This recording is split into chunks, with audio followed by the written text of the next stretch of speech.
ஆலயமா 5-6 மணிக்கு திறப்பாங்க. 5-6 மணிக்கு திறப்பாங்களா?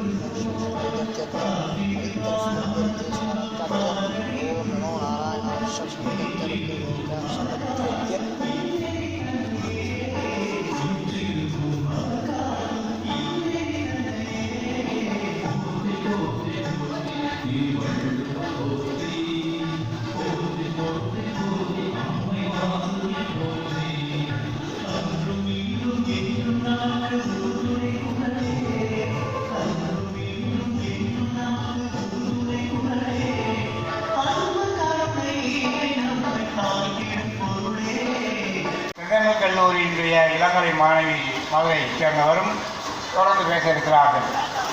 வள்ளலாரும் பாரதியாரும் என்ற தலைப்பிலே முனைவர் பேராசிரியர் திரு வீரா அழகுசாமி அவர்கள் காந்தியம் மற்றும் வள்ளலார் தத்துவத்துறை காமராசர் பல்கலைக்கழகம் மதுரையைச் சேர்ந்தவர் சிறப்பு உரையாற்றவும், திரு முனைவர் நவநீதகிருஷ்ணன் அவர்கள் திருவள்ளூர் இலக்கிய மன்றத்தினுடைய செயலாளர் அவர்கள் வாடிப்பட்டியைச் சேர்ந்தவர், அவரை தொடர்ந்து கவிஞர் திரு கார்த்திக் அவர்கள் வாடிப்பட்டியை சேர்ந்தவர், தற்போது வளர்ந்து வரக்கூடிய கவிஞர் மன்னர் கல்லூரி உதவி பேராசிரியர்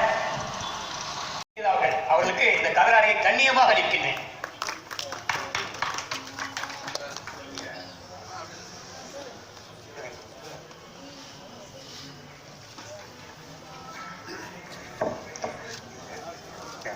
அடுத்தபடியாக இரண்டாவது தலைப்பாக வள்ளலாரும் பாரதியாரும் என்ற தலைப்பிலே சார்பு பேச முனைவர் திரு நவநீதகிருஷ்ணன் அவர்கள் செயலாளர் திருவள்ளுவர் இலக்கிய மன்றம் அவர்களை அன்புடன் அழைக்கின்றோம்.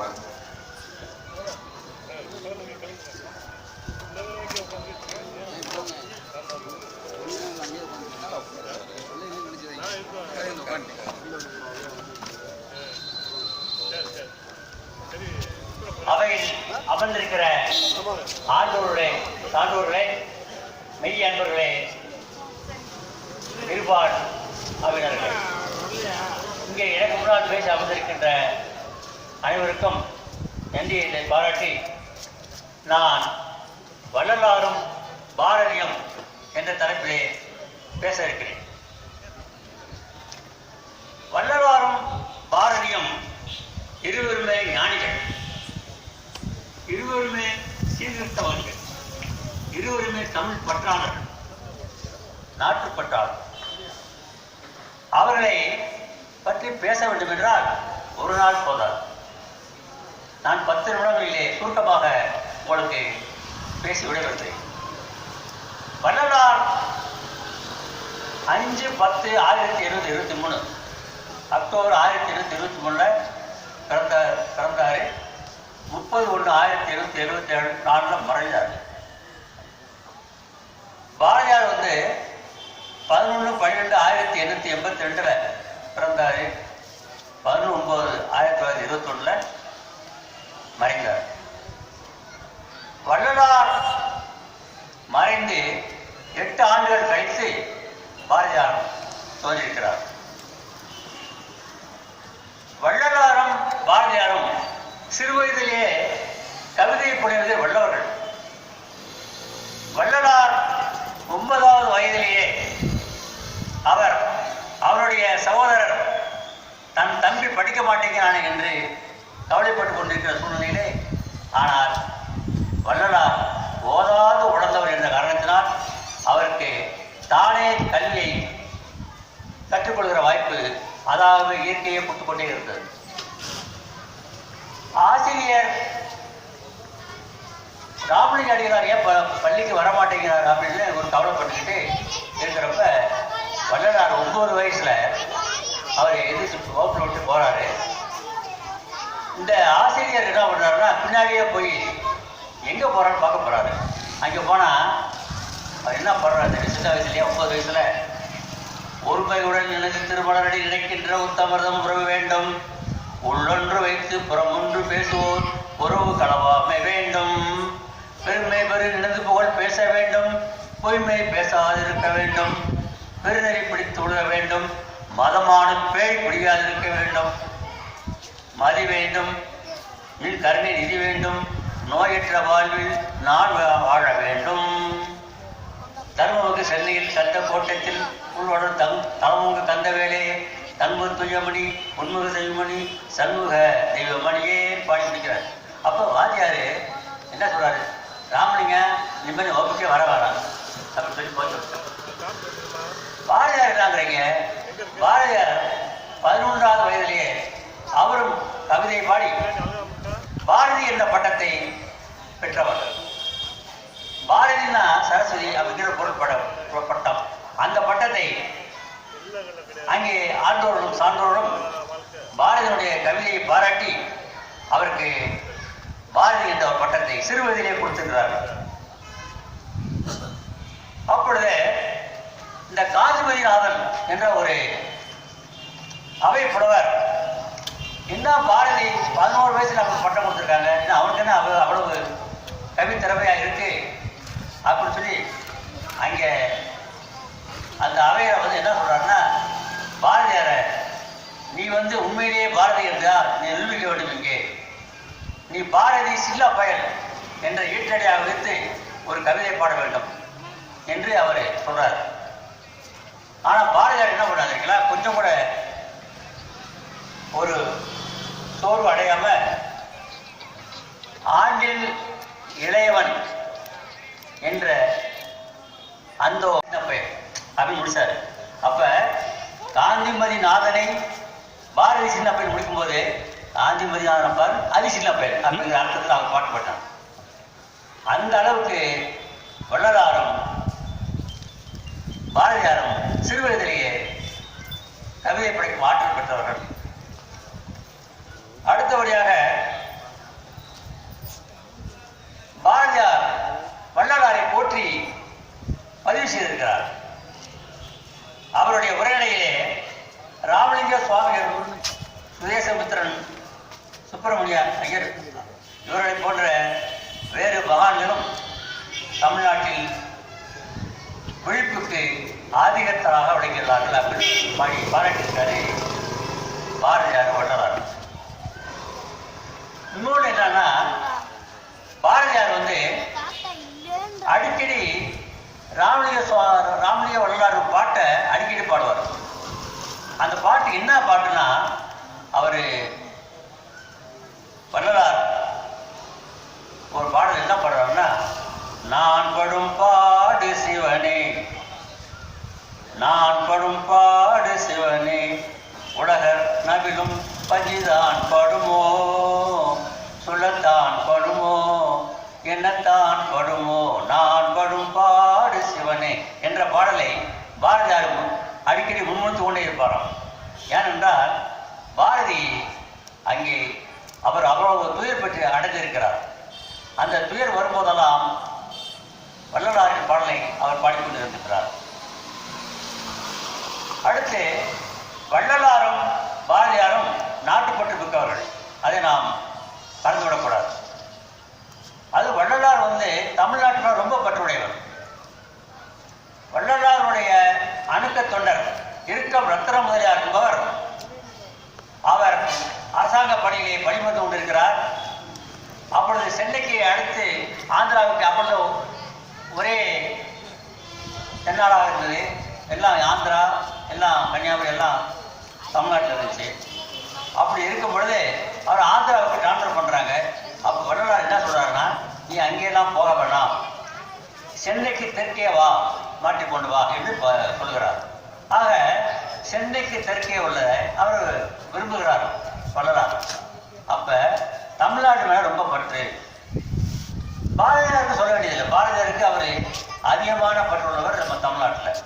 என்ன சொல்றாரு, செந்தமிழ் நாடு என்னும் போதிலே இந்த தேன் பாகியது காதலில் அப்படிங்கிறார் பாரதியார். ஆக அவர் அதுலேயும் அவர் 2 பேருமே ஒத்து போறாங்க. அடுத்து பாரதியார் பாருக்குள்ளே நல்ல நாடு நம் பாரத நாடு அப்படின்னு சொல்றாரு. ஆக நாட்டுப்பற்றாளர்கள் 20 பேர்.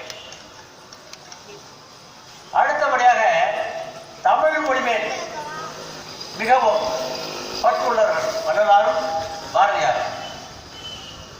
அதிகமாக பேசின நேரம் இருக்காது, சுருக்கமாக பேசுறேன்.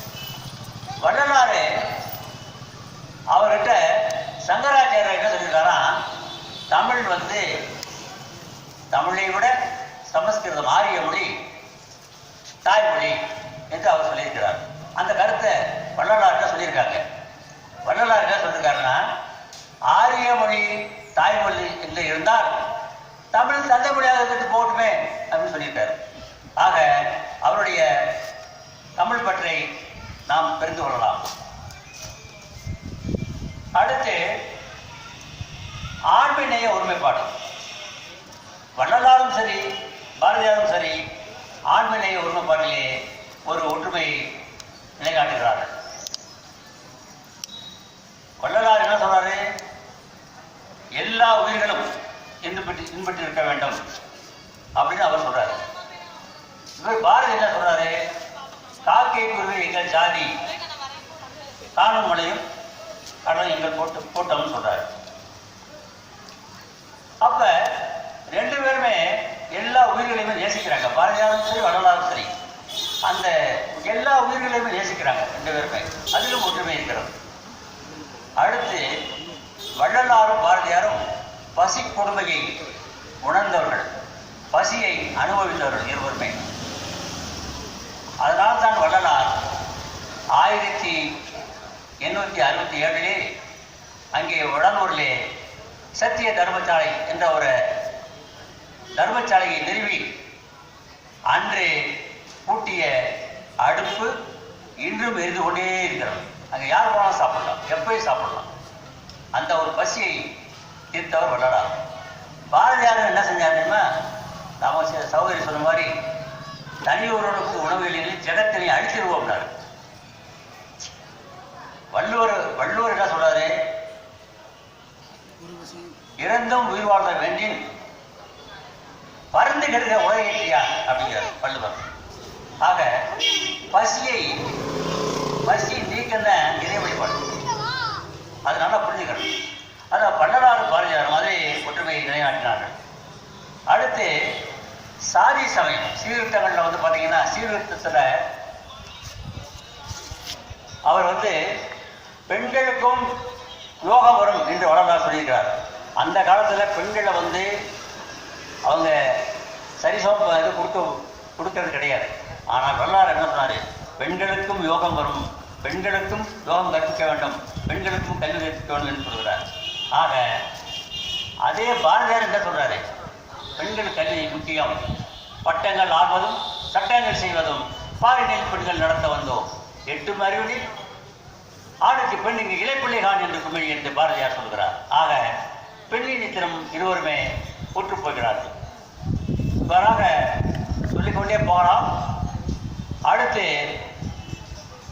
ஒரு இந்த சாதி சமயம் அதிலேயே வந்து சமரசத்தை நிலைநாட்டினார்கள். ஆக இப்படியாக பாரதியாரும் வள்ளலாரும் பல இடங்களிலே ஒத்து போகிறார்கள். இதை அவன் மனதில் கொண்டு நாம் நிலைநாட்ட வேண்டும். அடுத்தபடியாக அவர் வந்து வள்ளலார் வந்து அவர் 30/1/74 மறைந்து விட்டார். அவர் மறைவை பற்றி பல ஆராய்ச்சிகள் வந்து கொண்டிருக்கின்றன. பாரதியார் யானைக்கு தேங்காய் கொண்டு போய் யானை சொல்லிட்டு தலையில் அடிச்சுதான் சொல்கிறாங்க. உருவா கட்டியிருந்ததுனால பாரதியார் தப்பிச்சாருன்னு சொல்கிறாங்க. அந்த ஒரு இதில் அவர் அதிர்ச்சியில் இறந்தார். 39 வயசில் பாரதியார் இருந்தார், 51 வயசில் வள்ளலார் இருந்தார்.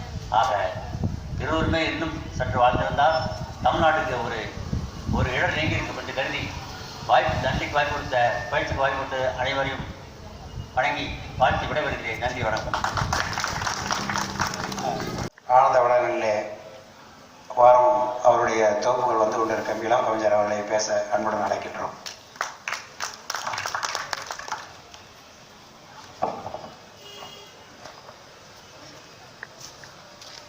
வானமே கூரை என இங்கு போடப்பட்டிருக்கிறது அழகான மேடை. நிறைய இருக்கைகள் காலியாக இருக்குது. ஆனாலும் கூட நட்சத்திரங்கள் நம்மளை பார்த்துட்டு ரொம்ப சந்தோஷமா இருக்கு. நல்ல சிந்தனைகளுக்காக இங்கு கூடியிருக்கக்கூடிய அனைத்து தமிழ் சான்றோர்களுக்கும் என்னுடைய முதல் மாலை வணக்கத்தை தெரிவிச்சுக்கிறேன். தங்களோட பிள்ளைகளுக்கு எதிர்காலத்துக்கு பயன்படக்கூடிய நாடகங்கள் நிறைய பேர் நேரம் பார்த்துக்கிட்டு இருக்கலாம். பிக் பாஸ் போன்ற நம்மளுடைய நாட்டை வந்து வல்லரசாக்கக்கூடிய நிகழ்ச்சிகளை தங்களுடைய பிள்ளைகளோட அமர்ந்து பார்த்துட்டு இருக்காங்க. குறிப்பா சொல்லணும் அப்படின்னா தமிழ் சமூகத்து தந்தைமார்களும் தாயார்களும். அவங்களுக்கு வந்து என்னுடைய குரல் கண்டிப்பா தொந்தரவா இருந்துச்சு அப்படின்னா என்னுடைய மன்னிப்பை முதல்ல தெரிவிச்சுக்கிறேன். மரியாதைக்குரிய நீதி அரசர் ஐயா இங்கே தலைமை ஏற்று உட்கார்ந்துருக்காங்க. எனக்கு இந்த சூழல் வந்து ஒரு நீதிமன்ற சூழல் மாதிரியே இருக்கு. கண்டிப்பா நீதிமன்ற சூழல் மாதிரியே தான் உள்ள போகணும்னு ஆசைப்படுறேன். கண்டிப்பா ஒரு சின்ன உறுதிமொழியோடையும் கூட நாம் சொல்வதெல்லாம் உண்மை, உண்மையை தவிர வேற ஒன்றும் இல்லை.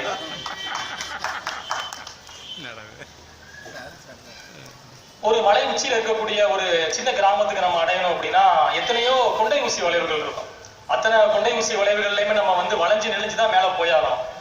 ஆனாலும் கூட ஒரு பெயர் தெரியாத ஒரு சிறு பறவை என்ன பண்ணும் அப்படின்னா நேர்கோட்டில் பயணிக்கும். நம்ம வளைஞ்சு மேல போயிடுவோம். அந்த சின்ன பறவை வந்து நேர்கோட்டில் உச்சி அடைஞ்சிரும். அந்த மாதிரி ஒரு நேர்த்தியான சிந்தனைகளோட ஒரு குவி மையமாக இந்த இடத்துல வந்து நீங்க எல்லாருமே கூடியிருக்கீங்க. எத்தனையோ வேலைகள் உங்களுக்கு இருந்திருக்கலாம், சந்தர்ப்பங்கள் சூழ்நிலை இருந்திருக்கலாம். அத்தனையும் புறக்கணிச்சுட்டு இந்த இடத்துல நீங்க கூடியிருக்கிறது வந்து ரொம்ப மகத்தான விஷயம். இந்த அன்புக்கு வந்து கண்டிப்பா என்னுடைய சிறிய கைகளால் பெரிய நன்றியை தெரிவிச்சுக்கிறேன். சில வருடங்களுக்கு முன்னாடி என்னுடைய நண்பர் ஒருத்தர் ஊடகத்துறையில பணிபுரிகிறாரு. ஒரு குறும்படம் எடுக்க வேண்டும் அப்படிங்கிறதுக்காண்டி கூட நான் அவரோட பயணப்பட்டிருந்தேன். என்ன மாதிரியான குறும்படம் அப்படின்னா மனநலம் பாதிக்கப்பட்ட மனிதர்களை பத்தின ஒரு பதிவு. அவங்க எங்க போய் தேடுறது அப்படிங்கிறதுக்கு வந்து ஒரு விஷயம் சொல்லலாம் இல்லையா? பாலத்தை வடிவமைத்த பொறியாளனுக்கு தெரியாது, பாலத்தை வடிவமைத்த பொறியாளனுக்கு தெரியாது, இருள் சூழ்ந்த அதன் அடிவாரம் ஓர் மனப்பிறழ்வு மனிதனுக்கு வீடாக போகும். இருள் சூழ்ந்த அதன் அடிவாரம் ஓர் மரப்பிறழ்வு மனிதனுக்கு வீடாக போகுது அப்படிங்கிற மாதிரி பாலத்தின் அடியில தான் நாங்க பயணப்பட்டோம். பாலத்துக்கு அடியில அந்த மனநலம் பாதிக்கப்பட்ட நபரை வந்து புகைப்படம் எடுக்கிற பணியில இருந்தோம். அப்போ ஒரு சுவரில் வந்து எழுதியிருந்தது, வித்தியாசமான எழுத்துக்களால் எழுதியிருந்தது. ஒரு சிவப்பு எழுத்துக்களால ரொம்ப நேர்த்தியா எழுதப்படல, கோணல் மணலா எழுதப்பட்ட எழுத்துக்கள் தான். ஒரு சங்கம் தொடங்கியிருப்பாங்க போல. என்ன சங்கம் அப்படின்னா சாலைகளில் திரியும் மாடு வளர்ப்போர் சங்கம். சாலைகள்ல மாடு திறதே ரொம்ப தவறான விஷயம் தான். அதையும் அங்கீகரிச்சு ஒரு சங்கம் ஒன்று ஆரம்பிச்சு பெயிண்ட்ல எழுதியிருந்தாங்க. அதுக்கு வந்து தலைவர்னு போட்டு ஒருத்தருடைய பெயர், துணைத் தலைவர் ஒருத்தருடைய பெயர், பொருளாளர், செயலாளர், இப்படி நிறைய பதவிகள். இதோட உச்சம் என்ன அப்படின்னா கீழே 2 வாசகங்கள் தான். என்ன போட்டிருந்தாங்கன்னா விரைவில் சட்ட ஆலோசகர் நியமிக்கப்படுவார். இன்னொரு விஷயம் வந்து விரைவில் அரசு அங்கீகாரம் இன்னும் வாங்கப்படும் அப்படிங்கிற மாதிரி போட்டிருந்தாங்க. இன்றைக்கு மனிதர்களை திண்டாட விட்டுவிட்டு மாட்டை கொண்டாடி கொண்டிருக்கக்கூடிய இந்த அரசாங்கங்கள் நிச்சயமாக அந்த சங்கத்துக்கு நேரம் வந்து சட்ட ஆலோசகர் சொந்த செலவு நியமிச்சிருக்கலாம், அல்லது அங்கீகாரம் இன்னும் கொடுத்திருக்கலாம். அது வந்து வேறு விதமான அரசியல், அதை நான் பேச விரும்பல. இன்றைக்கும் வந்து நிறைய பகுதிகள் நம்ம கேள்விப்பட்டிருப்போம். புளிய மரத்தடி பேருந்து நிறுத்தம்னு சொல்லுவோம். ஆனா கண்டிப்பா அந்த இடத்துல புளிய மரமே இருக்காது. வேப்ப மரத்தடி பேர் நிறுத்தம்னு கேள்விப்பட்டிருப்போம். கண்டிப்பா அங்க வேப்ப மரமே இருக்காது. ஆலமரத்தடி பேர் நிறுத்தம்னு கேள்விப்பட்டிருப்போம். அங்க ஆலமரம் இருக்காது. ஆனாலும் கொடி மரத்தடி பேர் நிறுத்தம்னு கேள்விப்பட்டிருப்போம். கண்டிப்பா அங்க 5-6 கொடிக்கம்பங்கள் பறந்துகிட்டு தான் இருக்கும் பல்வேறு வண்ணங்கள்ல. இப்படி பல்வேறு கட்சிகளுக்குள் பல காட்சிகள், சங்கங்கள், அதுலயும் குறிப்பா சொல்ல வருத்தப்படக்கூடிய சங்கங்கள், வருத்தப்படாத வாலிபர் சங்கங்கள், அமைப்புகள், நற்பணி மன்றங்கள், இப்படி எத்தனையோ இயக்கங்கள் வந்து இன்னைக்கு நம்மளை சுத்தி ஒரு புற்றிசல் மாதிரி ஒரு மலைக்கக்கூடிய காலங்கள் மாதிரி வளர்ந்துகிட்டு தான் இருக்கு. ஆனாலும் கூட ஒரு மாநகரமும் அல்லாத, ஒரு சின்ன கிராமமும் அல்லாத வாடிப்பட்டி போன்ற ஒரு இடைநிலை பகுதியில் இருக்கக்கூடிய ஒரு பகுதிக்கு வந்து கண்டிப்பா அடுத்த தலைமுறையினருக்கு தமிழை கொண்டு செல்ல வேண்டும், சான்றோர்களுடைய புகழை எடுத்துக்கொண்டு போக வேண்டும் என்று தன்னுடைய சீரிய உழைப்பால் செயல்படுத்தி கொண்டிருக்கக்கூடிய திருவள்ளுவர் இலக்கிய மன்றத்தினுடைய உறுப்பினர்கள் சொல்லக்கூடாது, திருவள்ளுவர் இலக்கிய மன்றத்தின் இளைஞர்கள் அத்தனை பேருக்கும் என்னுடைய ரொம்ப அன்பை தெரிவிச்சுக்கிறேன். நான் சட்டன பிடித்து பட்டன அறுத்து தடதடவன துண்டாக்கி பாலித்தீன் பையில் வாங்கி வந்த பிறகும் துண்டுகளில் துடித்துக் கொண்டிருக்கும் கரிக்கோழிக்கு முழுதாய் சாவதற்கு கூட நேரம் கொடுப்பதில்லை இன்றைய மானுடம். இப்படிப்பட்ட ஒரு அவசரமான ஒரு உலகத்துக்குள்ள, ஒரு துரிதமான உலகத்துக்குள்ள நம்ம இன்னைக்கு பயணிச்சுக்கிட்டு இருக்கோம். நன்சை காடுகளிலும் புன்சை காடுகளிலும் வாழ்ந்து கழிப்போட வாழ்ந்துகிட்டு இருந்த தாத்தன்மார்களை போல, நம்முடைய பாட்டிமார்களை போல நம்மளுடைய வாழ்க்கை இன்னைக்கு இல்லை. எல்லாருக்குமே ஒரு துரிதமான உலகத்துக்குள்ள நம்ம வந்து திணிக்கப்பட்டு கொண்டுதான் இருக்கிறோம். இன்னைக்கு ரோட்ல ஒருத்தர் வந்து உண்மையிலேயே வந்து பிபியாலேயோ சுகர் இந்த மாதிரி ஒரு உடல்நல குறைவால மயங்கி கிடந்தாலும் கூட நம்ம வந்து குடியாரப்பை எப்படி கிடக்கிறான் பாருன்னு சொல்லிட்டு தாண்டி போகக்கூடிய ஒரு காலகட்டத்துக்குள்ள நம்ம வாழ்ந்துகிட்டு இருக்கோம். நினைச்சுக்கிட்டு இருக்காங்க.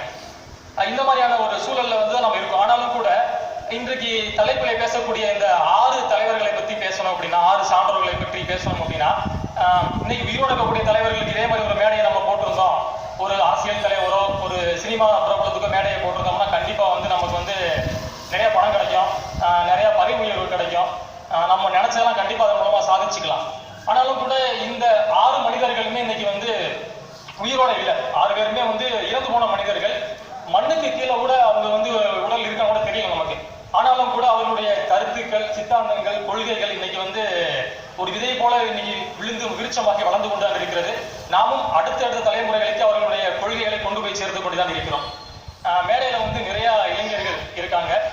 நிறைய இளைஞர்கள் அங்கங்கே இருள முகங்கள் தெரியுது.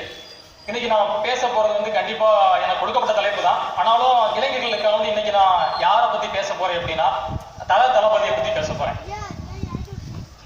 தளபதியை பத்தி தான் உறுதியா பேச போறேன். தளபதியை பத்தி பேச போறேன்னு சொன்னோன்னே மேடை சின்னது ஒரு அதிர்வுக்குள்ளாகுது. நிலநடுக்கம் மாதிரி ஒரு சின்ன அதிர்வு ஏற்படுது. புது தலைப்பு ஒன்று என்னடா பேச போறான்னு சொல்லிட்டு ரிக்டர் அளவுகோல எந்த அளவுக்கு பதிவாயின்னு எனக்கு தெரியல. நான் தலைன்னு சொன்னது வேற யாருமே இல்லை. நான் இங்க தளபதின்னு சொல்றது கண்டிப்பா வந்து நீங்க வடிவமைச்சு வச்சிருக்கக்கூடிய அந்த நாயக பிம்பங்கள் கண்டிப்பா கிடையாது. உங்களுடைய அந்த நாயகர்கள் வந்து ஊர் கூடி இருக்க வேண்டிய தேரை வந்து தனியாவா எடுத்துட்டு போறவங்க. என்னுடைய நாயகர்கள் அந்த மாதிரி ஆட்கள் கிடையாது. என்னுடைய நாயகர்கள் தளபதிகள் வந்து தன்னுடைய எதிரியை வந்து இந்த இடத்துல அடிச்ச உடனே 10 அடி தாண்டி போய் விழ வைக்கக்கூடிய பலசாலிகளும் கிடையாது. இன்னொரு உண்மை அடுத்த மாதிரி சொல்லணும் அப்படின்னா, வெள்ளித்திரையில் மட்டுமே வெண்திரையில் மட்டுமே புரட்சி பேசிக்கொண்டு மக்களுக்கு கொள்கைகளை விதைக்கக்கூடிய மனிதர்கள் இவர்கள் கிடையாது. இவர்கள் சாதாரண பாமரர்கள் தான். கடந்த நூற்றாண்டுகள்ல வாழ்ந்திருக்காங்க. ரொம்ப எளிய மனிதர்கள். அடுத்தடுத்த நூற்றாண்டுகளுக்கு மக்களுக்கு என்னென்ன தேவையோ அது எல்லாத்தையுமே கொள்கைகளாலும் கவிதைகளாலும் பாடல்களாலும் நமக்கு வந்து சொல்லிட்டு போன மக்கள். நான் இந்த இடத்துல தலைன்னு குறிப்பிட்டது வேற யாருமே இல்லை. சுதந்திர போராட்ட காலகட்டங்கள்ல தன்னுடைய கவிதை மூலம் வாழ் வீசிய ஒரு மாவீரனின் வீராவேசம், சிறுமை கண்டு பொங்கும் உணர்ச்சி பெருக்கு, காதலனாய் காதலியாய் உருகி மருகும் மென்மை, கவிந்து நிற்கும் களிப்பான குழந்தைமை, கடலையும் காற்றையும் மண்ணையும் விண்ணையும் தம் சொல்லால் அளக்கும் விந்தை, இயற்கையை போற்றும் பூசை கவிஞன், எல்லோருக்கும் பிடித்த ஆசை கவிஞன், எட்டயபுரத்து மீசை கவிஞன். பாரதியத்தை நான் இந்த இடத்துல தலைமை குறிப்பிட்டேன். பாரதி தலைன்னு சொல்ற மாதிரி பாரதி வந்து கண்டிப்பா வந்து தமிழ் சமூகத்துக்கு வந்து உணர்வை கடத்தினவன். அதே மாதிரி பாரதி உணர்வை கடத்தின மாதிரி வள்ளலார் எதை கடத்துறாரு? உணவை கடத்துறாரு. அவர் உணர்வு சார்ந்தவர், இவர் உணவு சார்ந்தவர். நான் வள்ளலாரை பத்தி பேசுறதுக்கு முன்னாடி சில விஷயம் பேசுறேன்னு இருக்கேன். வள்ளலார் அப்படின்னு சொன்ன உடனே எனக்கு டக்குன்னு வரக்கூடிய ஒரு குறியீட்டு சொல் என்ன அப்படின்னா பசி. இன்னைக்கு பசி அப்படிங்கிறதா வந்து அனைத்து மானுடத்திற்குமான ஒரு பொது மொழியா இருக்கு. பட்டியும் முதலும் அப்படிங்கிற ஒரு புத்தகம் வந்து ராஜமுருகன் அப்படிங்கிற ஒரு எழுத்தாளர் எழுதியிருப்பாரு. அவர் இப்ப சினிமா பட இயக்குனராக இருக்காரு. அந்த புத்தகத்தினுடைய முதல் அத்தியாயம் எப்படி தொடங்கும் அப்படின்னா பசியில இருந்து தொடங்கும். ஒரு மானுடத்தினுடைய புதுமொழி பசி. அது சோழ நாட்டு விவசாயியை துபாய் ஷேக்கின் 6வது மனைவியின் பிள்ளைக்கு ஆயா வேலை பார்க்க அனுப்புகிறது. மேகாலயா சப்பை மூக்கு பெண்ணை வடபழனி சிம்ரன்ஸ் ஆப்பம் ரெஸ்டாரண்டில் தட்டு கழுவ விடுகிறது. சில வெள்ளிகளுக்காக கடைசி விருந்தில் கர்த்தரையே முத்தமிட்டு காட்டி கொடுக்கிறது. சில வெள்ளிகளுக்காக கர்த்தரையே முத்தமிட்டு காட்டி கொடுக்கிறது. 5-6 வயது தளிர்களை சிக்னலில் நின்று ரைஸ் புத்தகம் விற்க சொல்கிறது. நடிகர்களுக்காய் டூப் போட்டு 3வது மாடியிலிருந்து தள்ளி காலை உடைக்கிறது. டீச்சர் சாயலில் இருப்பவளை செம்மொழி பூங்கா வாசலில் 50க்கும் 100க்கும் ஆள் பிடிக்க அலைக்கழிக்கிறது. உறவு வீடுகளிலேயே திருட வைக்கிறது. சென்ட்ரல் ஸ்டேஷன் வாசலில் கிட்னிக்கு ஆள் பிடிக்க விடுகிறது. காலத்தையும் கோலத்தையும் அரித்து கொண்டு அழுகைக்கும் சிரிப்புக்கும் நடுவே ஊர்ந்து கொண்டே இருக்கும் நிதர்சன கரையான் தான் இந்த பசி அப்படிங்கிற மாதிரி தன்னுடைய பதிவு பண்ணியிருப்பாரு.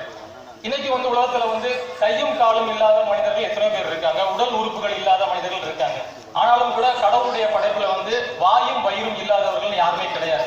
இந்த நூற்றாண்டு வரைக்கும் அப்படி யாருமே பிறந்ததும் கிடையாது. பசியை தீர்க்கக்கூடியது ஒரே ஒரு கனிதான். பசியை தீர்க்கக்கூடியது ஒரே ஒரு சின்ன கனிதான். ஆனாலும் அந்த சின்ன கனிக்காண்டி நம்ம அடைய வேண்டியிருப்பது, தாண்ட வேண்டியிருப்பது பெரிய வனமாத்தான் இருக்கு. அப்படிங்கிற உலக தத்துவம் சொல்ற மாதிரி நான் இந்த இடத்துல தளபதினு குறிப்பிட்டது யாரு அப்படின்னா, கிட்டத்தட்ட 1823 பிறந்து 1874 மரித்தவர். கிட்டத்தட்ட தோராயமா ஒரு 50 ஆண்டுகள் தான் வாழ்ந்திருக்காரு. இறையுள் பெற்ற திருக்குழந்தையாக 19ஆம் நூற்றாண்டில் தோன்றிய, அகத்தை கடுத்து புறத்து வெளுத்து இருந்த, உலகர் அனைவரையும் சகத்தை திருத்த வந்த, கண்மூடி வழக்கமெல்லாம் மண்மூடி போகச் செய்த, வாடிய பயிரை கண்டபோதெல்லாம் வாடிய, வடலூரில் சத்திய தர்மசாலையை அமைத்து இந்த நொடி வரை பசிப்பினியை தீர்த்து கொண்டிருக்கக்கூடிய வள்ளலாரைத்தான் நான் இங்கே தளபதி என்று குறிப்பிட்டேன். அந்த நூற்றாண்டுகள்ல 1800களில் வந்து ஒரு 4 புரட்சியாளர்கள் கண்டிப்பா மறக்க கூடாத மனிதர்கள் இருந்தாங்க. 1823ல வள்ளலார் பிறக்கிறாரு. 1879ல தந்தை பெரியார் பிறக்கிறாரு. 1882ல மகாகவி பாரதியார் பிறக்கிறாரு. 1891ல புரட்சியாளர் அம்பேத்கர் பிறக்கிறார். இந்த 4 பேருமே வந்து சொன்ன கருத்துக்கள் ஆகட்டும், பாடல்கள் ஆகட்டும், சித்தாந்தங்கள் ஆகட்டும், இது அனைத்துமே வந்து அந்த நூற்றாண்டுக்கான சமகால அரசியல் மட்டும் இல்ல, எல்லா நூற்றாண்டுக்குமே பொருந்தக்கூடிய விஷயங்கள் தான் பேசியிருக்காங்க. இந்த 4 பேருமே ஒரே அளவரிசையில ஒத்து போகக்கூடிய தலைவர்கள் தான். இன்றைக்கு நான் பேசக்கூடிய தலைப்பு என்ன அப்படின்னா, வள்ளலாரையும் பாரதியாரும் எடுத்திருக்கேன். இருவருடைய அலைவரிசையுமே ஒத்து போகக்கூடிய ஒரே ஆட்கள் தான். அவங்க 2 பேருக்குமே வந்து ஒரே மாதிரியான தமிழ் மொழி பற்றாகட்டும், இயற்கையை போற்றக்கூடிய குணமாகட்டும், போர் வெறியாகட்டும், மது ஒழிப்பு, பெண் விடுதலை, கட்டுடைத்தல், ஆண்டவன் சமத்துவம், ஜீவகாருண்யம், இரவாத வாழ்வு, அவர்களுடைய படைப்புகளில் மிளிரக்கூடிய உலக பார்வை, படைப்புகளில் இருக்கக்கூடிய அறிவியல் சிந்தனைகள், படைப்புகளில் இருக்கக்கூடிய பெண்ணிய கருத்துக்கள் அத்தனைக்குமே இவங்க 2 பேருமே ரொம்ப பொருந்தித்தான் போறாங்க. இன்னைக்கு வந்து வாழ்வினுடைய ஆதாரமாக விளங்கக்கூடிய ஆண் பெண் உறவுகள் வந்து எத்தனையோ தகவல் தொழில்நுட்பங்கள் வளர்ந்துகிட்டே தான் இருக்கு. 2G 3Gக்கு வந்தோம், இப்போ 4G வந்து நிற்கிறோம், அடுத்து 5G 6G போய்கிட்டே தான் இருக்க போறோம். இப்படிப்பட்ட இந்த காலகட்டத்தில் ஆண் பெண்ணுக்கான அந்த உறவு முறைகள், இடைவெளிகள், சிக்கல்கள் ஒவ்வொரு நாளும் அதிகரிச்சுக்கிட்டே தான் இருக்கு. இன்றைக்கு நாம வந்து வீட்டில் இருக்கக்கூடிய ஆண் பிள்ளைகள்கிட்ட வந்து பெண் பிள்ளைகளுடைய குணாதிசயம் என்ன, அவங்க மனதளவிலான உடல் அளவிலான பிரச்சனைகள் என்ன அப்படிங்கிறத நம்ம பேச தயங்குறோம். அதே நேரத்துல பெண் பிள்ளைகள்கிட்ட வந்து ஆண்களுக்கான அந்த உலகம் எப்படிப்பட்டது, வெளி எப்படிப்பட்டது அப்படிங்கிறத நம்ம ரொம்ப தயங்குறோம். இந்த மாதிரியான தயக்கங்கள் தான் நாளைக்கு பெரிய பெரிய பிரச்சனைகள்ல கொண்டு போய் அவங்களுக்கு போய் தள்ளுது. இந்த நிலை நிச்சயம் மாறணும். அந்த நூற்றாண்டுல வந்து வள்ளலார் பார்வையில ஆண் பெண் சமத்துவம் எப்படி இருந்தது, பாரதியார் பார்வையில பெண் சிந்தனைகள் எப்படி இருந்ததுங்கிறத பத்தி நான் பேச போறேன். ஆணின் மனதிற்குள்ளும் பெண்மை இருக்கிறது, பெண்ணின் மனதிற்குள்ளும் ஆண்மை இருக்கிறது என்று சொல்வதை போல, பெண்ணினுள் ஆணும் ஆணினுள் பெண்ணும் அன்னூர வகுத்த அற்பெரும் ஜோதி, தனித்தனி வடிவினும் தக்க ஆண் பெண் செயல் அனைத்துற வகுத்த அற்பெரும் ஜோதி அப்படின்னு சொல்லப்படுற அந்த வள்ளலாருடைய பாடல்லே நமக்கு என்ன தெரிய வருது அப்படின்னா, நிச்சயமா ஒரு பட்டாம்பூச்சியினுடைய 2 சிறகுகள் தான், ஒரு சிறகு ஆண் அப்படின்னா இன்னொரு சிறகு பெண் தான். இந்த தத்துவம் தான் வள்ளலார் அழகா சொல்றாரு. வெறுமனே ஆணும் பெண்ணும் சேர்ந்தது வெறும் ஜோதி மட்டும், அந்த வெறும் நெருப்பா பார்க்காம ஆணும் பெண்ணும் சேர்ந்த உருவமா தான் வள்ளலார் இந்த இடத்துல நமக்கு ஒரு விஷயத்தை பதிவு பண்றாரு. இன்றைக்கும் கூட வந்து ஒரு பெண்கள் நம்ம சாலைகள்ல பாக்குறோம், ஒரு ஸ்கூட்டி ஓட்டு ஒரு அக்கா போறாங்க அப்படின்னா அவங்க நம்ம அதிகபட்சம் நிமிர்ந்து பார்க்க மாட்டோம், ஒரு முதல் பார்வை மட்டும் பார்த்துட்டு கடந்துருவோம். அதே நேரத்துல ஒரு பெண் வந்து ஒரு கியர் வச்ச ஒரு பைக் ஓட்டிட்டு போறாங்க, ஒரு கார்ல போறாங்க அப்படின்னா நம்ம வந்து முதல் பார்வையும் பார்ப்போம், 2வது பார்வையும் பார்ப்போம், 3வது பார்வையும் பார்ப்போம். 2வது பார்வை முதல் பார்வை வந்து ஓட்டிட்டு வர்றத தற்செயலா பார்த்தது, 2வது 3வது பார்வை வந்து ஆம்பளைய ஓட்ட நீ ஓட்டலாமா அப்படிங்கிற ஒரு வக்கிரமான ஒரு பார்வையோட தான் பார்ப்போம். கண்டிப்பா அது வந்து நிச்சயமா வந்து ரொம்ப தவறான செயலும் கூட. நிச்சயமாக நான் பார்க்கக்கூடிய அந்த 2வது 3வது பார்வை அவர்களுக்கு தன்னம்பிக்கையை கொடுக்கக்கூடியதாக, கட்டுடைத்து அவர்கள் விடுதலை அடைந்ததற்கான ஒரு புன்னகையை தான் அவர்களுக்கு செலுத்த வேண்டுமே ஒழிய அந்த மாதிரியான பார்வைகள் அவசியமே இல்லை. இந்த பார்வை கியர் பைக்ல போற, கார்ல போற அக்காங்களுக்கு கூட 2-3 பார்வை தான் பார்ப்போம். 3ஆம் பாலினம் சொல்லப்படுற திருநங்கை சகோதரிகளை வந்து நம்ம வந்து எத்தனை பார்வை கண்டிப்பா என்ன திரும்பி பார்த்துக்கிட்டு போயிட்டே இருப்போம். அந்த நிலையும் கண்டிப்பா மாற்றப்பட வேண்டும். நம்முடைய குழந்தைகளுக்கு வந்து அந்த உலகத்தை, அவர்களுடைய உலகத்தை பற்றி சொல்ல வேண்டும் என்பதுதான் என்னுடைய செய்தியும் கூட. ஒரு சமூக செயற்பாட்டில் ஒருத்தங்க இருக்காங்க, அவங்க ஒரு திருநங்கையர் தான். அவங்க பேர் வந்து லிவிங் ஸ்மைல் வித்யான்னு சொல்லுவாங்க. அவங்க அழகா ஒரு கூற்று ஒன்று சொல்லுவாங்க. என்ன சொல்லுவாங்க அப்படின்னா, நீங்க எல்லாருமா சேர்ந்து திருநங்கையர்களான எங்களை வந்து 3ஆம் பால்னு அறிவிச்சிட்டீங்க, எல்லாரும் சேர்ந்து எங்களை 3ஆம் பால்னு அறிவிச்சிட்டீங்க, உங்கள்ல இருக்க அப்ப முதல் பால் 2ஆம் பால் உங்கள்ல யாரு அப்படி ஒரு கேள்வியை கேட்பாங்க. கண்டிப்பா வந்து லிவிங் ஸ்மைல் வித்யா கேட்டது வந்து கண்டிப்பா வெறும் எழுத்துக்களாலான சொல்லாலான ஒரு கேள்வி மட்டும் இல்ல, அது நம்ம நோக்கி எரியப்பட்ட ஒரு கல்லாவும் இருக்கலாம், கூர்மையான ஆயுதமாகவும் இருக்கலாம், நம்மை நோக்கி பற்ற வைக்கப்பட்ட ஒரு நெருப்பாகவும் இருக்கலாம். வள்ளலார் வந்து இதான் வலியுறுத்துறாரு, வெறுமனே ஆண் கல்வி பெண் கல்வி அப்படிங்கிறத புறக்கணிச்சுட்டு ஒரு பொது கல்வி நிலைக்கு நம்ம வந்து தள்ளப்படணும், பெண்களுக்கான சுதந்திரம் வந்து இன்னும் முழுமையா கிடைக்கும் அப்படிங்கிறது இந்த 1800களே அவர் வந்து அறிவிச்சிருக்காரு. அன்றைய காலகட்டத்தில் இருக்கக்கூடிய அந்த கடுமையான கட்டுப்பாடுகளுக்கு மத்தியிலையும் தன்னுடைய கருத்துக்கள்ல இருந்து அவர் பின்வாங்காம ரொம்ப கோபமாகவும் உக்கிரமாகவும் வெளிப்படுத்தி இருக்காரு. பெண்ணியம் மனதும் ஆணின் அறிவும் அன்னூர வகுத்த அற்பெருஞ்சோதி, பாடகக்கால் மடந்தையரும் மைந்தரும் சன்மார்க்க பயன்பெற நல்லருள் அளித்தருளும் பரம்பரனை அப்படிங்கிற அந்த வள்ளலாருடைய வேண்டுதல் மாதிரிதான் நம்மளுடைய வேண்டுதல்களும் இருக்கணும் அப்படிங்கிறதான் என்னுடைய ஆசையும் கூட. இன்றைக்கு வந்து ஒரு சாதாரண செங்கல் சூளையில வேலை பார்க்குற பொண்ணுல இருந்து செயற்கை செயற்கைக்கோள் செய்யக்கூடிய பெண் வரைக்கும் அத்தனை பிரச்சனைகள் அவங்களுக்கு உடல்நலங்களும் சரி, மனதளவிலும், புறச்சூழலும், வேலை பார்க்கக்கூடிய அனுபவங்களிலும் சரி, அத்தனையும் களையப்பட வேண்டும். நம்முடைய பிரார்த்தனைகள் வந்து கண்டிப்பா நமக்கான தேவைகளோடு மட்டுமல்லாமல் பெண்ணியம் சார்ந்த விஷயங்களாகவும் நம்ம வேண்டணும். அவங்களுடைய எதிர்காலத்துக்காகவும் விடுதலைக்காகவும் வல்லார் வேண்டும், நாம் வேண்ட வேண்டும் என்பதுதான் வல்லார் நமக்கு தரக்கூடிய செய்தியும் கூட. ஆங்கிலத்துல வந்து நம்ம தமிழ்ல பெண்ணியம்னு சொல்லுவோம், ஆங்கிலத்துல வந்து ஃபெமினிசம் அப்படின்னு சொல்லுவாங்க. ஃபெமினிசம்ங்கிறது ஒண்ணுமே இல்லை, பெண்ணியத்தை குறிக்கூடிய ஒரு அறிவு சொல் தான் அது. சமீபத்துல வந்து ஒரு திரைப்படத்துல கூட இறைவின்னு நினைக்கிறேன் அந்த படத்தோட பேரு. அந்த படத்துல வந்து நம்ம வழக்கமா வந்து பெண்ணுன்னு சொல்லுவோம், மனுஷின்னு சொல்லுவோம், மனுஷின்னு சொல்லுவோம். அந்த திரைப்படத்துல ரொம்ப அழகான ஒரு வார்த்தை பயன்படுத்தி இருப்பாங்க, மனிதி அப்படின்னு சொல்லியிருப்பாங்க. மனிதி வெளியேவா அப்படிங்கிற மாதிரியான ஒரு பாடல் கூட ரொம்ப நல்ல பாடல் அந்த படத்துல இருக்கும். இன்றைக்கு கூட பாரதி எடுத்துக்கிட்டோம் அப்படின்னா தன்னுடைய படைப்புகள்ல வந்து வெறுமனே வந்து ஆண்களை அவர் என்னைக்குமே முன்னிலைப்படுத்தவே இல்லை. தன்னுடைய படைப்புகள்ல வந்து காவிய நாயகிகளாக, புரட்சி நாயகிகளாக கண்டிப்பா வந்து பெண்மையை தான் அவர் சித்தரிக்கிறாரு. பாரத மாதாவாக, சுதந்திர தேவியாக, தமிழ் தாயாக அவர் வந்து பெண்களை வந்து தெய்வமாக தான் போட்டிக்கிட்டு இருக்காரு.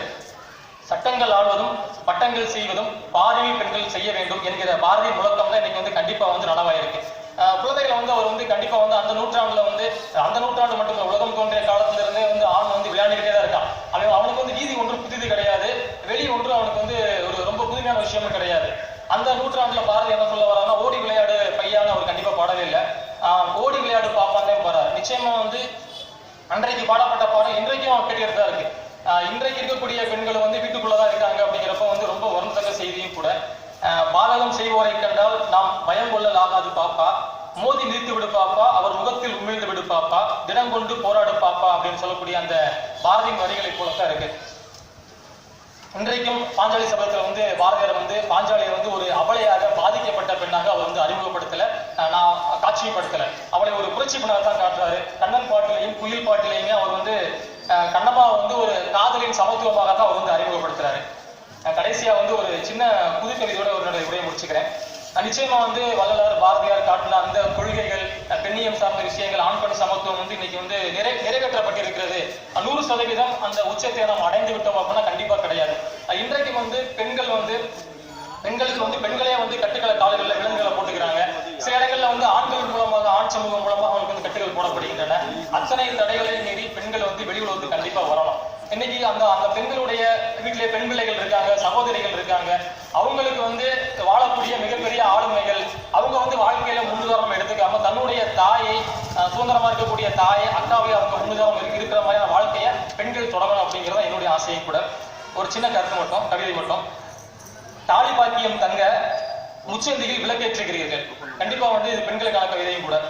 தாலி பாக்கியம் தங்க முச்சந்தியில் விளக்கேற்றுகிறீர்கள், உடன் பிறந்தோர் நலம் வேண்டி மஞ்சள், பச்சை, சிவப்பு என புடவை உடுத்துகிறீர்கள். ஏற்றிய தீபம் அணைந்ததற்கு இனி அடுக்கடுக்காய் துன்பம் தான் என்கிறீர்கள். பரிகாரம் ஒன்றுக்கும் நாள் குறிக்கிறீர்கள். மறக்காமல் வேப்ப மரத்திற்கும் கயிறு கட்டுகிறீர்கள். மூத்த பிள்ளைக்கு ஆகாது என்று யாரேனும் சொன்னவுடன் வீட்டுக்கு வீடு மரம் நடுங்கள், பூமியே பிழைக்காது என்றாலும் கூட, வீட்டுக்கு வீடு மரம் நடுங்கள், பூமியே பிழைக்காது என்றாலும் கூட புரளியாய் கூட யாரும் நம்ப மறுக்கிறீர்கள். வீட்டுக்கு வீடு மரம் நடுங்கள், பூமியே பிழைக்காது என்றாலும் கூட புரளியாய் கூட யாரும் நம்ப மறுக்கிறீர்கள். இன்றைக்கு நிச்சயமாக வந்து தண்ணீரை வந்து விலை கொடுத்து வாங்க வேண்டிய ஒரு கட்டாயத்துக்கு வந்துட்ட எல்லா பகுதிகளிலுமே. இன்னும் சில ஆண்டுகள்ல வந்து காற்றை வாங்கக்கூடிய சூழல் ஏற்படலாம். கண்டிப்பா நம்மளுடைய அடுத்த தலைமுறைகளுக்கு நாம் பயன்படுத்தக்கூடிய இந்த இயற்கையை, நாம் படிக்கக்கூடிய இலக்கியத்தை பத்திரமாக கொண்டு செல்ல வேண்டும். இதுதான் நம்முடைய தலையான கடமையும் கூட என்று சொல்லி என்னுடைய வாய்ப்பு நன்றி. நன்றி, வணக்கம்.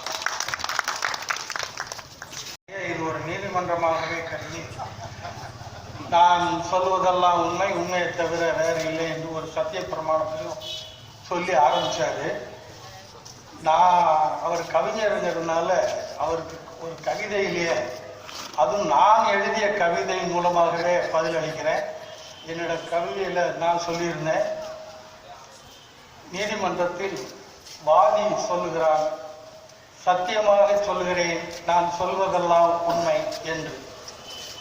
அடுத்து பிரதிவாதியும் சொல்லுகிறான், சத்தியமாக சொல்லுகிறேன் நான் சொல்வதெல்லாம் உண்மை. இதில் எது உண்மை, யார் உண்மை பேசுகிறார்கள்? ஆக சத்தியமும் உண்மையும் தினம் தினம் சாகடிக்கப்படுவது நீதிமன்றத்தில் தான் என்று கவிதை எழுதின அந்த கவிஞருக்கு இப்பொழுது என் பதில் புரிந்திருக்கும் என்று நினைக்கிறேன். இருந்தாலும் நீதிபதி என்ற முறையில் சொல்கிறேன், அவருக்கு அளிக்கப்பட்ட நேரத்தை விட அதிகமாக எடுத்துக்கொண்டது கண்டனத்துக்குரியது. எனவே அடுத்து அவருக்கு மரியாதை செய்வதற்கு நண்பர்களை அழைக்கிறேன். ஒரு கருத்து சொன்னாரு, ஆலமரம், வேப்ப மரம், அப்புறம் புளிய மரம், 3 மரமும் அழிஞ்சு போச்சு. ஆனா கொடி மரங்கள் கட்டக்கூடிய இடங்கள் மட்டும் இன்னும் நிலைச்சிருக்கு. ஆக இந்த 3 மரங்களும் அழிஞ்சதுக்கு காரணம் இந்த அரசியல்வாதியை தான்.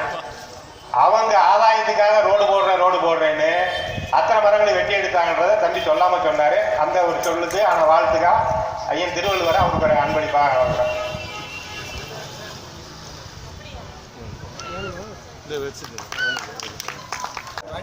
தலைப்பில் சிறப்பு பேச்சாளர் முனைவர் ஐயா வீர அழகசாமி அவர்களை அன்புடன் இருக்கின்றேன்.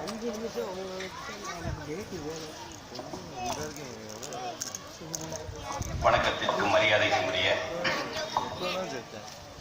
திருவள்ளுவர் மன்றத்தினுடைய இந்த சிறப்பு கூட்டத்தினுடைய தலைவர் நீதியரசர் அவர்களே, இணைய சான்றோர் பெருமக்களே,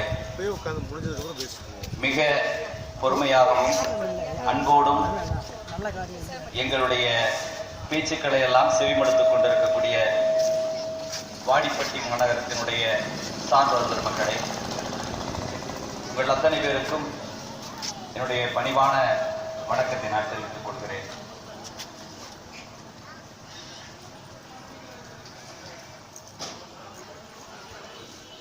வள்ளலாரும் பாரதியும் குறித்து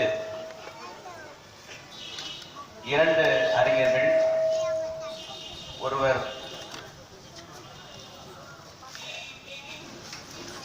வேதாத்திரி மகர்ஷியையும் நாராயணகுருவினுடைய சீர்திருத்த கருத்துக்களையும் ஆராய்ச்சி செய்து ஒரு ஆராய்ச்சி பட்டத்தை பெற்றவர்.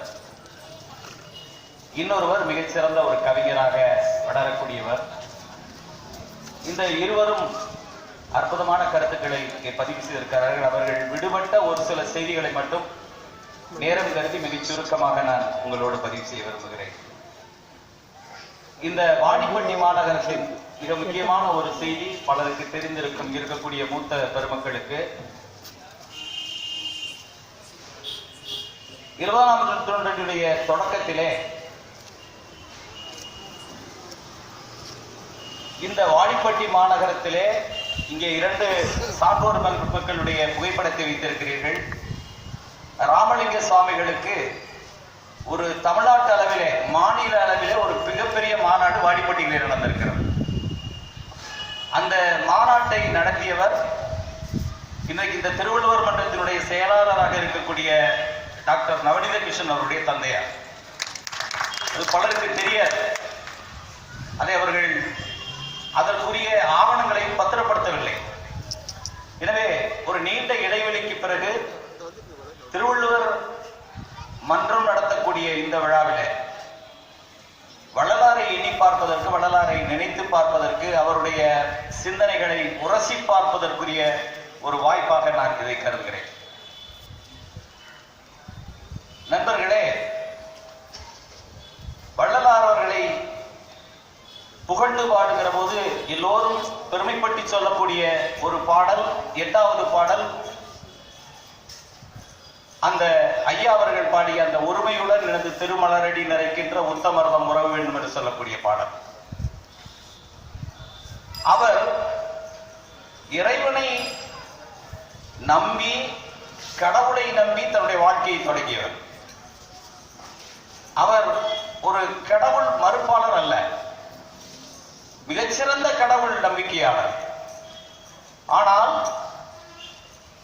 1823 தன்னுடைய வாழ்க்கையை தொடங்கிய ராமலிங்க சுவாமிகள் வள்ளலார் என்று ஒரு பெயரை, பட்டத்தினை பெற்றது அவருடைய சீடர்களால்.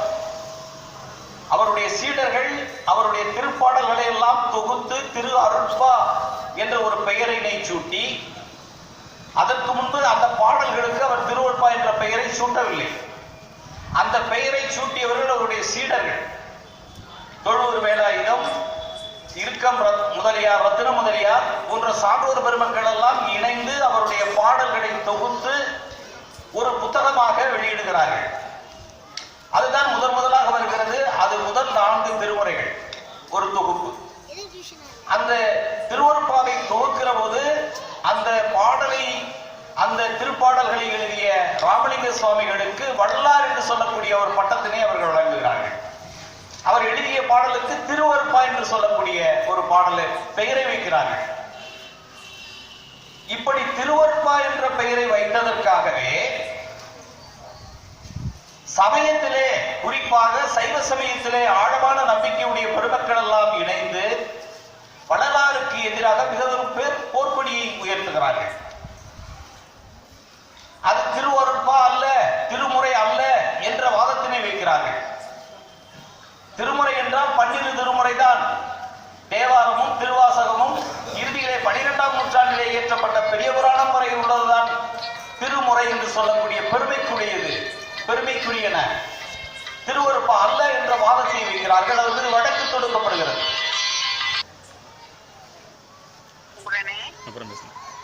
எனவே வள்ளலார் என்று சொல்லக்கூடிய ஒரு மாபெரும் சிந்தனையாளர், ஒரு கடவுள் நம்பிக்கையாளர், மருதூரிலே பிறந்து அங்கிருந்து தன்னுடைய தந்தையார் மறைவுக்கு பிறகு, தாயாருடைய மறைவுக்கு பிறகு வடலூரில் இருந்து திருப்பி பொன்னேரிக்கு சென்று, பொன்னேரியிலிருந்து திருப்பி சென்னைக்கு சென்று, சென்னையிலிருந்து மீண்டும் சிதம்பரத்திற்கு வருகிறார். மிக முக்கியமாக ஒரு பெரிய திருப்பம் இங்குதான் நிகழ்கிறது. நான் தொடங்குகிற போது சொன்னேன், மிகச் சிறந்த கடவுள் நம்பிக்கையாளர் ராமலிங்க சுவாமிகள் என்று. நடராஜ பெருமான் மீது மிகவும் தீவிரமான அன்பு கொண்டவர். ஆனால் சிதம்பரம் நடராஜர் கோயிலிலே வள்ளலாருக்கு உரிய மரியாதை, அவருக்குரிய அங்கீகாரம் வழங்கப்படவில்லை. மிகப்பெரிய எதிர்ப்பு நிகழ்கிறது. இந்த காலகட்டத்திலே 1865 வடலூருக்கு அருகில் இருக்கக்கூடிய கருங்குடியிலே ஒரு சங்கத்தை ஏற்படுத்துகிறார். அதற்கு பெயர் சமரச சுத்த சன்மார்க்க சத்திய சங்கம். மிக குறுகிய நண்பர்கள், சமூக சீர்திருத்தம் கொண்ட நண்பர்கள் எல்லாம் இங்கு இருக்கிறார்கள். ஒரு சிறு கிராமம், இப்போது போனீர்கள் என்றால் கழுங்குடி என்று சொல்லக்கூடிய மிகச்சிறிய ஒரு கிராமம், பழமையான கிராமம், சுற்றிலும் நெல்வேலிகள் அமைந்திருக்கக்கூடிய அற்புதமான கிராமம். அந்த கிராமத்தை தெரிவு செய்து அங்கே அவர்கள் தங்குகிறார்கள். அங்கே இருந்து கொண்டு தன்னுடைய திருப்பணியை செய்து கொண்டிருக்கிற போது வடலூருக்கு பயணப்படுகிறார்கள். அருகில் இருக்கக்கூடிய பல இடங்களுக்கு அவர்கள் செல்லுகிறார்கள். இறுதியாக அவர்கள் வடலூரை தெரிவு செய்கிறார்கள். இந்த வடலூரில் இருந்து பார்த்தால் சிதம்பரத்தினுடைய நடராஜர் கோவிலுடைய கோபுரம் தெரியுமா?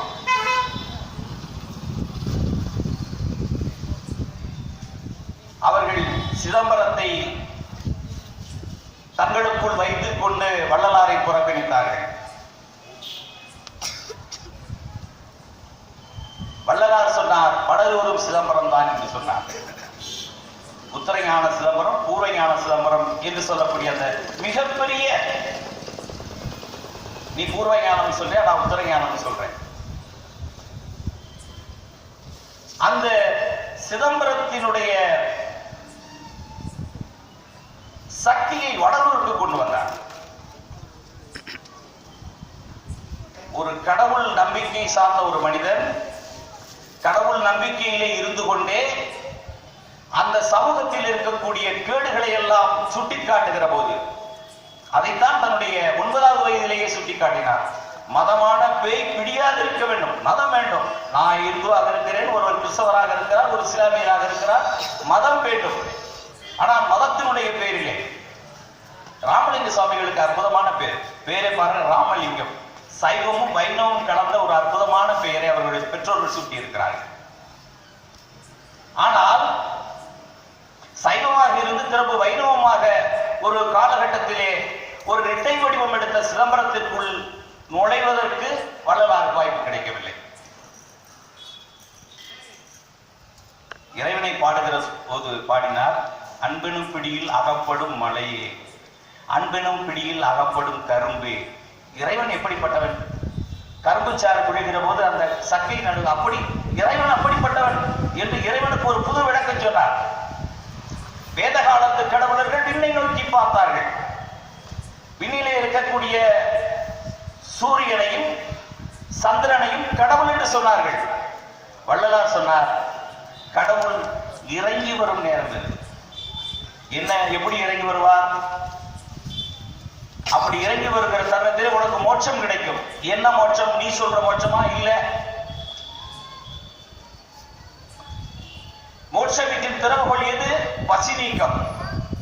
பசி நீக்கம் செய்கிற போது, பசித்த ஒரு உயிருக்கு நீ பசி நீக்கம் செய்கிற போது இறைவன் இறங்கி வருவான். இறங்கி வருகிற தருணத்திலே உனக்கு மோட்சம் கிடைக்கும். நீ போய் யாகம் செய்ய தேவையில்லை. காடுகளிலே உறைந்து யாகம் செய்ய தேவையில்லை. தெருவோரத்திலே பசியிலே வாடிக்கொண்டிருக்கிற மக்களுக்கு பசி நீக்கம் செய்தால் இறைவன் வந்து உனக்கு மோட்சம் கொடுப்பான் என்று ஒரு புதிய விளக்கம் சொன்னார். கிராமப்புறங்களில் இருக்கவங்களுக்கு தெரியும், ஒரு பெரிய குளம் கொட்டையெல்லாம் இருக்கும். இப்ப இங்க இருக்கிற மாதிரி தெரியல, பல குளங்களை நம்ம அழிச்சிட்டோம். குடிக்கிறதுக்கு ஒரு குளம் இருக்கும், குளிக்கிறதுக்கு ஒரு குளம் இருக்கும், ஆடுகள்லாம் கழுவுறதுக்குலாம் ஒரு குளம் இருக்கும், குட்டைகள்லாம் இருக்கும். அந்த குடிக்கிற குளத்துல நான் அந்த மேலூர் பகுதியில் பார்த்திருக்கேன். ஒரு 20 ஆண்டுகளுக்கு முன்னாடி மேல பாசி படர்ந்திருக்கும். இந்த பாசி படர்ந்திருக்க அந்த குட்டையில குளத்துல தாய்மார்கள் என்ன செய்வாங்க, அந்த குடத்தை கொண்டு போய், பித்தளை குடம் தானே, அப்ப குடத்தை அப்படி வச்சு லேசா அப்படி ஒரு ஆட்டு ஆட்டுவாங்க. ஆட்டுனா அந்த பாசி இப்படி விளையிறோம், உள்ள நல்ல தண்ணி, அற்புதமான தண்ணீர் இருக்கும். அந்த தண்ணீரை எடுத்துட்டாங்க. எடுத்து முடிச்ச உடனே பாசி வந்து திருப்பாடு. இறைவன் வரும் தருணத்திலே நீ பசி நீக்கம் செய்து என்றால் உனக்கு அங்க கிடைக்கும் அப்படின்னு சொல்றாங்க. எவ்வளவு அற்புதமான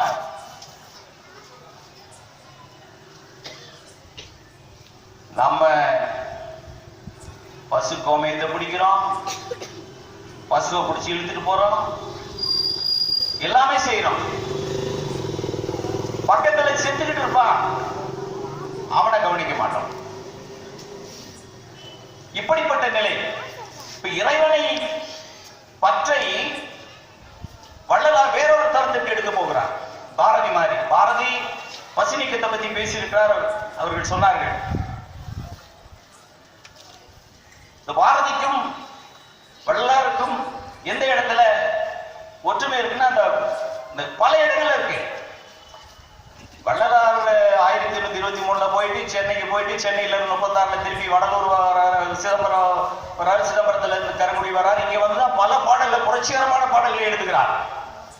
6ஆம் திருமுறை என்று அவருடைய சித்திக்கு பிறகுதான் அது தூக்கப்படுகிறது. உண்மையிலேயே வள்ளலார புரிஞ்சுக்கிறோம் அப்படின்னு சொன்னா 6ஆம் திருமுறை படித்து விட்டு தான் நம்ம 5ஆம் திருமுறை, 4ஆம் திருமுறை, 3ஆம் திருமுறைக்கு போகணும்.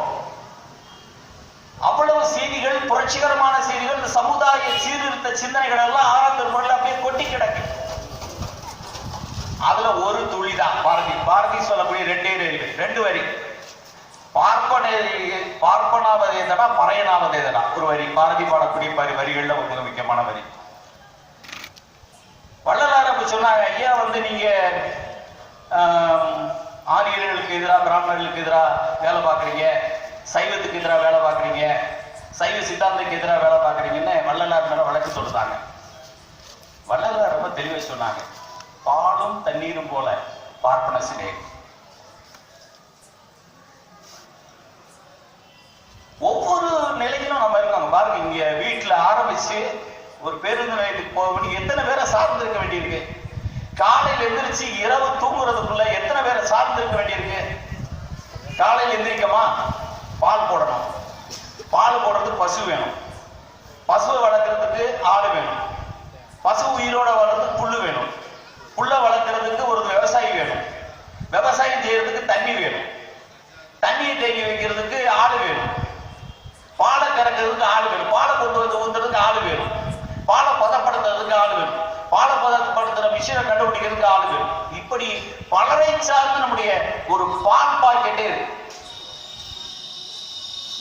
இறைவனை வள்ளலார் சொன்னார், வாயாகி வாயிடந்து மௌனமாகி, மதமாகி மதம் கடந்து வாய்மையாகி, தாயாகி தந்தையாகி பிள்ளையாகி, தானாகி நானாகி சகலமாகி, ஓயாத சக்தி எல்லாம் உடையதாகி, ஒன்றாகி பலவாகி ஓங்கும் தேவே.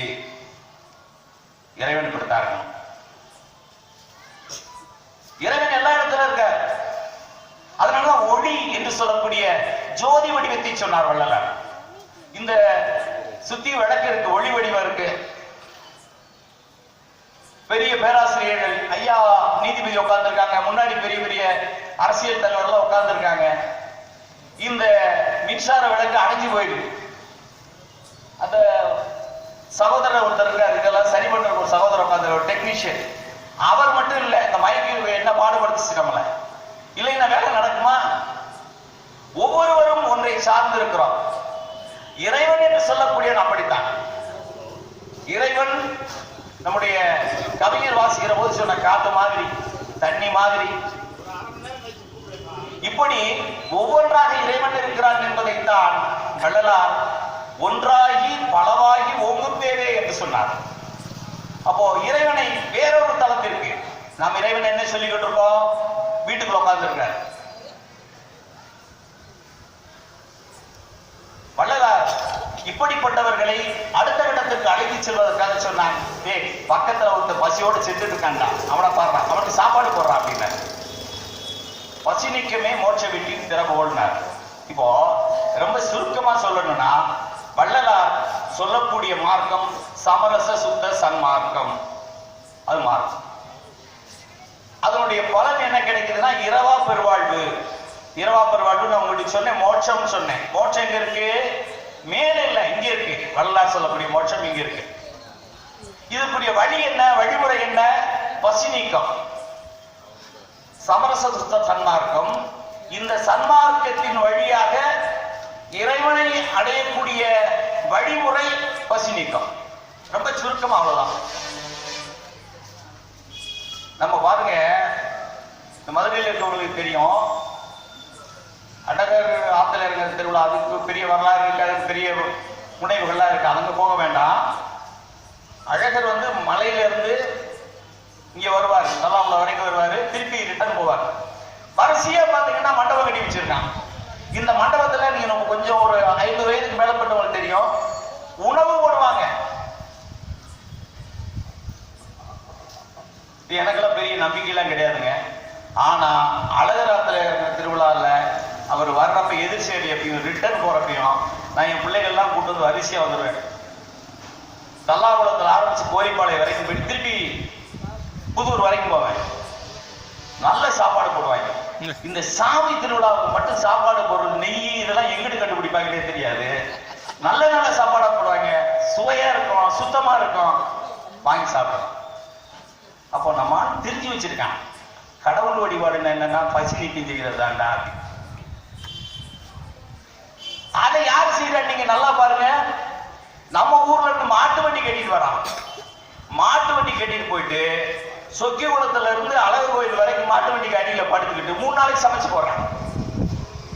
அப்போ யாருக்கு பசியை பத்தி தெரிஞ்சிருக்கு, யாருக்கு கடவுளை பத்தி தெரிஞ்சிருக்குன்னா விவசாயிக்கு, வேளாண்மை செய்யறவனுக்கு, கிராமத்துல இருக்க ஏழைக்கு.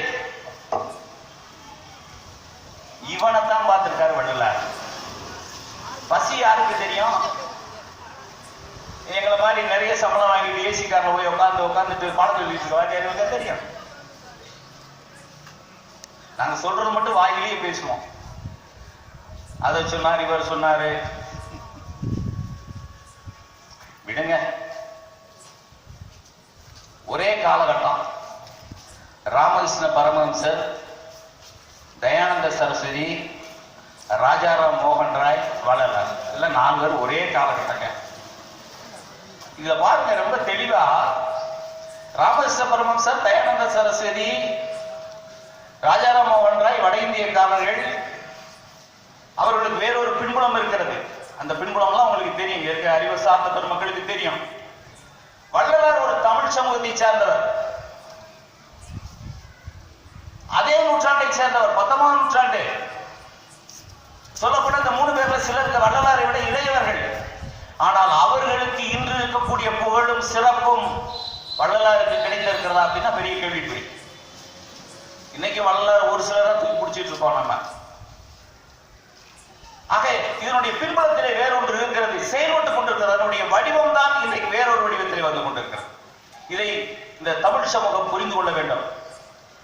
அதனுடைய தேவைதான் இன்றைக்கு வள்ளலாரையும் திருவள்ளுவரையும் பேசக்கூடிய கட்டாயம் இருக்கு, தெருவுக்கு பேச வேண்டிய கட்டாயம் இருக்கு. இவங்க வந்து நம்ம கடவுளை பேசிட்டாங்க. வள்ளுவர் இங்கேயும் கடவுளை பத்தி பெரிய எக்ஸ்பிளனேட்டரியா சொல்லல. அவர் முதல் எழுதியிருக்க 10 குறளே அவர் எழுதினாரா அப்படின்னு அது ஆராய்ச்சி போயிட்டு இருக்கு. ஆனால் மிகச்சிறந்த கடவுள் நம்பிக்கையாளர்களாக இருக்கக்கூடிய நம் தமிழ் சமூகத்தை சேர்ந்தவர்கள் வள்ளலாரும் சரி, பாரதியும் சரி, ஏன் ஞான சம்பந்தர 6ஆம் நூற்றாண்டுல தமிழ் ஞான சம்பந்தர் தமிழை இருக்க தூக்கி பிடிச்சார்.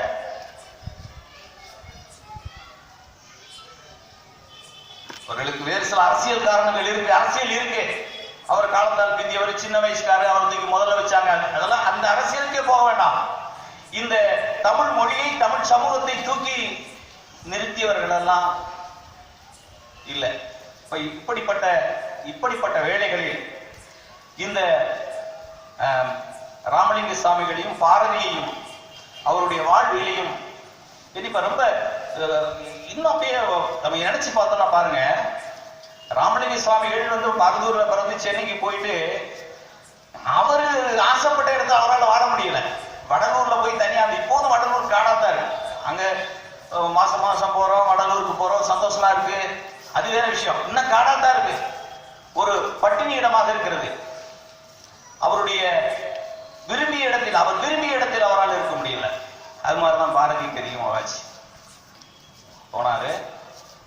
பாருங்க, இறுதி கட்டத்தை நினைச்சு பார்த்தோம்னா பாரதி அவர்கள் இறக்கிற தருணத்துல ஒரு சிலர் நண்பர்கள் தான் இருந்தார்கள் என்று பார்க்கிறோம்.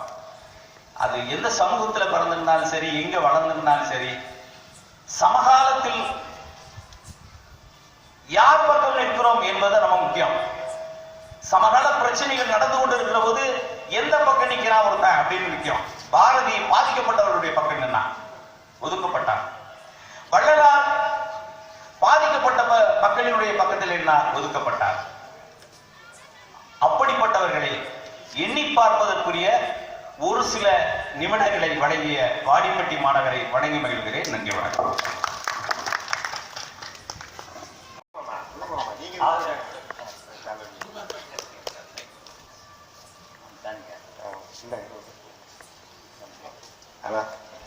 சால்வை அவர்களோட மாணவர் மதிப்புக்குரிய மாமா அவர்கள் அணிவிப்பார்கள்.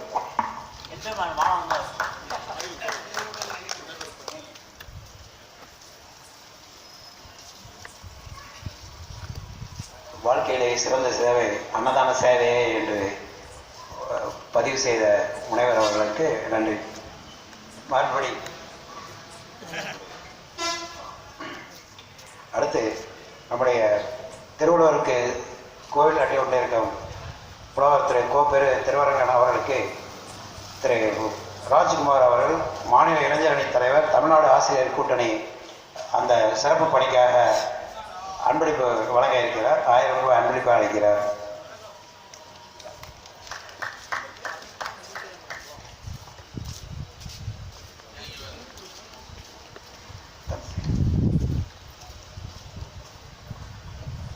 அனைவருக்கும் இனிய இரவு வணக்கம். நான் MA BEd BEd ஆசிரியர் பயிற்சி படித்தவன், தமிழ் கவிஞன். திருக்குறள் திருவள்ளுவர் சேவை நலன் கருதி நான் திருவள்ளுவரை ஜேம்ஸ் பாண்ட் 007 என்பது போல திருவள்ளுவர் 7 அவருக்கு பிடித்த 7 என்றது ஒரு ஆராய்ச்சி பண்ணி வருகின்றேன். திருவள்ளுவர் கோயிலை கட்டிய என்றது போல கேள்விப்பட்டவுடன் ஐயா அவர்களுக்கு அந்த கோயில் சேவைக்கு இந்த அறக்கட்டளையில் இணைந்து திருக்குறளை தினமும் வாட்ஸ்அப்பில் ஒரு திருக்குறளை வெளியிட்டு வருகின்றேன். இதை கேள்விப்பட்டவுடன் எனக்கு மிக்க மகிழ்ச்சியாக இருந்தது.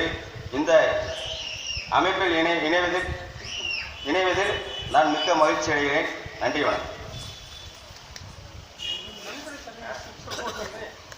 திருக்குறள் மன்றத்திற்காக என்னுடைய சார்பாக, என்னுடைய குடும்பத்தின் சார்பாக ரூபாய் 1000 ரூபாய் நன்கொடையாக அன்பளிப்பாகவும் இன்முகத்தோடு வழங்குகிறேன். நன்றி, வணக்கம்.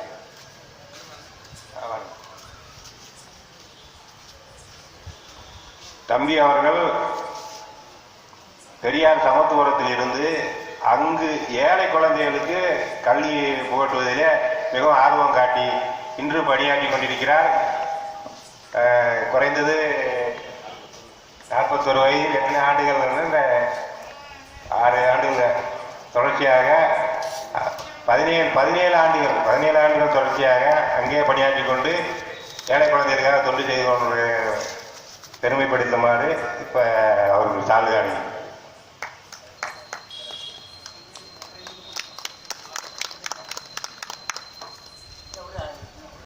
நிச்சயமாக இடையில் நான் போவது வழக்கமில்லை. இப்போது நாளைக்கு நான் செல்லைக்கு போக வேண்டிய கட்டாயம் இருப்பதால் இப்போது நான் இடையில் செல்கின்றேன். மன்னித்தர வேண்டும் என்று கேட்டுக்கொண்டு நான் விடைபெறுகிறேன். நன்றி. திருவள்ளுவர் இலக்கிய மன்றத்தின் சார்பாக இந்த நூல்களை சொல்வார்.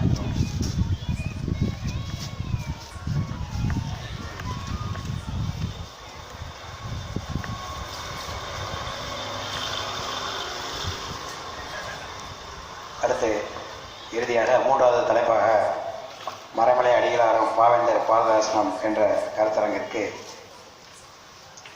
சார்பு பேச்சாளராக புலவர் திரு சு ஏடகம் அவர்கள் தமிழாசிரியர் பணியாளர் கட்டக்குளம் அவர்களை அன்புடன் அழைக்கின்றோம்.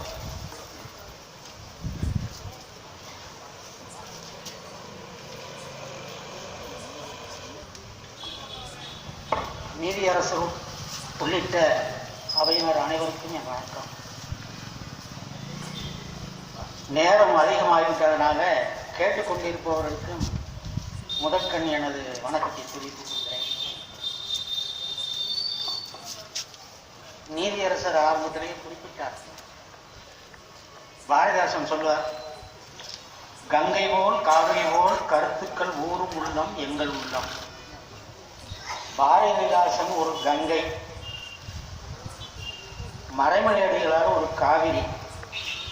இந்த 2 ஆறுகளையும் ஒரு சங்குக்குள்ள அடக்க சொன்னா எப்படி?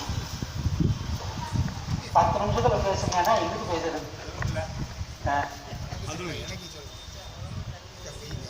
கங்கை வெள்ளம் சங்குக்குள்ள அடங்குமா? கங்கை வெள்ளம் சங்குக்குள்ள அடங்காது. தெரிச்சுக்கிட்டு தான் போகணும் போல இருக்கு.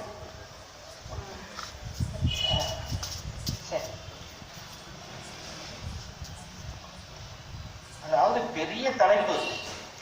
இதுல 10 நிமிஷத்துல பேசு, 5 நிமிஷத்துல பேசுங்கிறது தப்பு. இப்ப சுருக்கமா நான் சொல்லிட்டு போயிடுறேன். ஏன்னா நேரம் இல்லை. அடுத்து அவர் பேசணும். அவர் பேச நானும் கேட்கணும்.